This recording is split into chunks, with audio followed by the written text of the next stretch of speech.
dental practice. One expert team. One dramatic transformation. This is the ultimate practice makeover. Welcome to the Ultimate Practice Makeover, where we ask the question, with the right help, how fast can you turn a struggling practice into a thriving practice, and what are the steps? Since the last episode, a lot has happened, and today we've got a big show for you. Firstly, Medifit are now ready with designs to show to Michael and the team. Secondly, we've now got the logos been updated, which means the team are going to get to look at uniforms for the first time. And last but not least, we've got Jane Bandy from Dental Phone Excellence to help the team with the process of turning inquiries on the phone into appointments. Let's take a look. First up, we've got Martin from Medifit to show Michael and the team the designs for the new plan for the practice. So the team actually measure every single nook and cranny within the space. Everything is measured and noted down so that we can actually design the space to suit the new layout. Once the design team have the measurements, we have generally a Zoom meeting with the client. And the client actually talks about their vision and what they want to achieve. You start talking about color schemes, and you start talking about, what you want on the floor, whether it's carpet tiles or vinyl planks or vinyl or whatever it may be. And so from that Zoom meeting, the design team put together a floor plan that is disabled compliant and that works within the space for the doctor. So what I'll be showing Michael today is the actual floor plan and what we plan to do for his ultimate practice makeover. So what he's going to get within this space that I'm sitting in right now. We've actually created a new floor plan for you. And I know one of the things you wanted to keep is your product shelves. Yep. So before I see the design, I'm a little bit concerned that it might be one of two things. It'll either be too radical, which won't fit in with my fairly steady, conservative personality, or it'll be too simple, in which case that's nice, but it's got no wow factor. So I guess that both ends of the scale is where my concerns are. So Michael, one of the problems we wanted to avoid is actually patients walking in through behind reception, because we thought that could have been a good spot for your product shelves, but we've actually put your product shelves here that also hides a printer, which is a good solution to the problem. Yeah, that's good. Happy with that. So when Medifit is designing and planning a practice space, we look at both function and we also look at aesthetics. And it's finding the balance between that and all the regulations that you have to adhere to. So within this space that we're here in right now, we had certain walls that we're potentially getting rid of within this space. So to make it flow and make it feel a lot more open and a lot more welcoming when someone walks into the practice. Yeah, so now that I've seen the design and I'm totally on board with it, I like what they've done. I think it will give the practice a good lift. It'll modernise it. It's going to be welcoming but professional, and that was my request. And yeah, I think it looks really, really good. So I'm excited to see where it goes. An important part of the makeover process is about a refresh and update of the logo, because in just a few seconds, the logo can communicate so much. What we're looking for is an emotional connection from potential patients based on the logo, and having an up-to-date logo makes a big difference. We've got the logo, but you get a few versions. There's the one with the images above, the one with the images to the side. You've got a more blue version, a more white version, and it means when we come to doing uniforms and so on, that you can actually, depending on what colour you go with, will be which one we choose.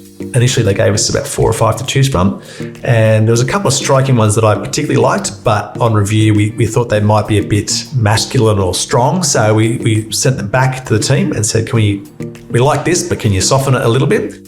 Before settling on the logo, we asked them to answer a bunch of questions about the logo, the kind of emotions that need to be portrayed, what the values of the company. You think all of this sounds crazy, that can be communicated in an image, but it absolutely can.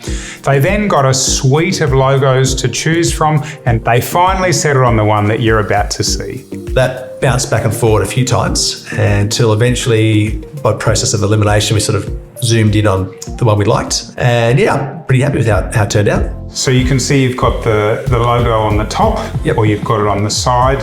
You've got that blue background or the white background, can be used for different settings. You might be surprised, but there is a lot more that goes into a logo than you'd think.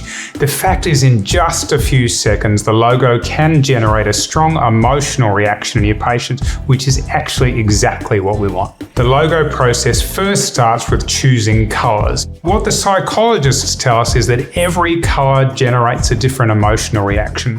From there, it's the elements of, what goes into the logo, what doesn't. One of the things that Michael and the team agonised about is whether to have a tooth in the logo or not. In the end, they decided to go with a tooth, and frankly, I think it looks terrific.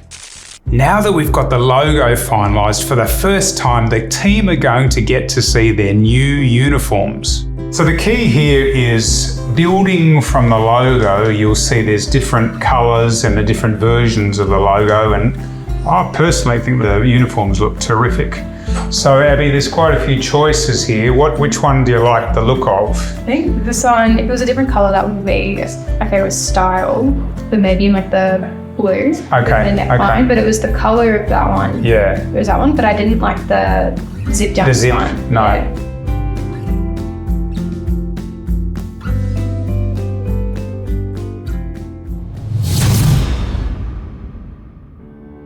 Now we've got Jane Bandy talking to the team about something that sounds simple but it's actually really hard to get right, which is when a patient calls to make an inquiry, how do we get them to make an appointment? Looking at those new patient phone calls, what would be the first thing that we really need to find out on that new patient phone call? The very first thing. And I'll give you a clue. It's something you do all the time when you're out and about. What's the first thing you want to know about someone? Their name? Absolutely, yeah. So if team members are not answering phones correctly, it can basically mean some big numbers, some big losses in your practice. Sadly enough, a lot of practices don't even know what those losses are. But once they start tracking it and working out what the losses are, it can be a few each day. Then that can multiply out to mean, 40 missed patients and not booked in for appointments a week, and then we multiply that out. So then over a year, that could mean tens of thousands. And if we look, or hundreds of thousands. So if we look at those numbers and we bring it down to the raw numbers, it's a huge loss. And once practices know what those losses are, they start doing something about it. The next piece of information that we really need to know about the people that are calling, what do you think that is? Answering the phone is a very important aspect of any business, particularly a dental practice, where there's natural, anxiety that some people have. So it's clear that sometimes obviously strikes an uncomfortable nerve with the patient, and that makes them a bit more reluctant to follow through with the treatment or even attend an appointment in the first place. So from that perspective, I can see where the potential would be very, very high if you could phrase and use the right terminology to get that right more often than not.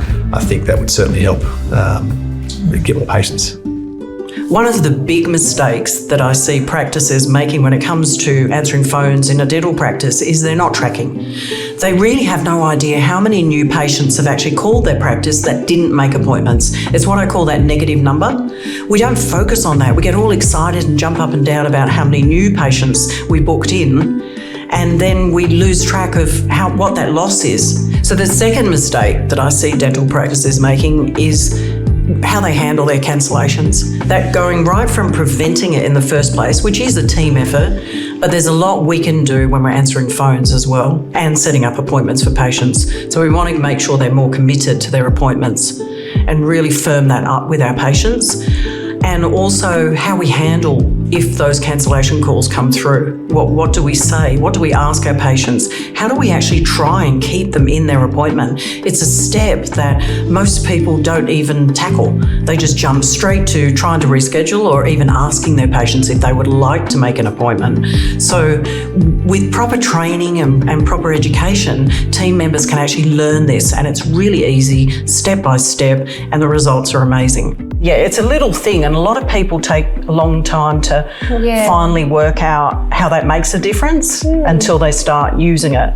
not being at the front desk hardly at all throughout the day, I am placing a lot of faith in my staff to interact and give patients the information they need, but in a way that's comfortable for them as well. It is a tricky spot to be in because things are never done quite the way you want them to be done, but that's just the OCD dental Michael coming out there. But yeah, I think with the coaching we've received, I'm a lot more at ease at how that will play out in future.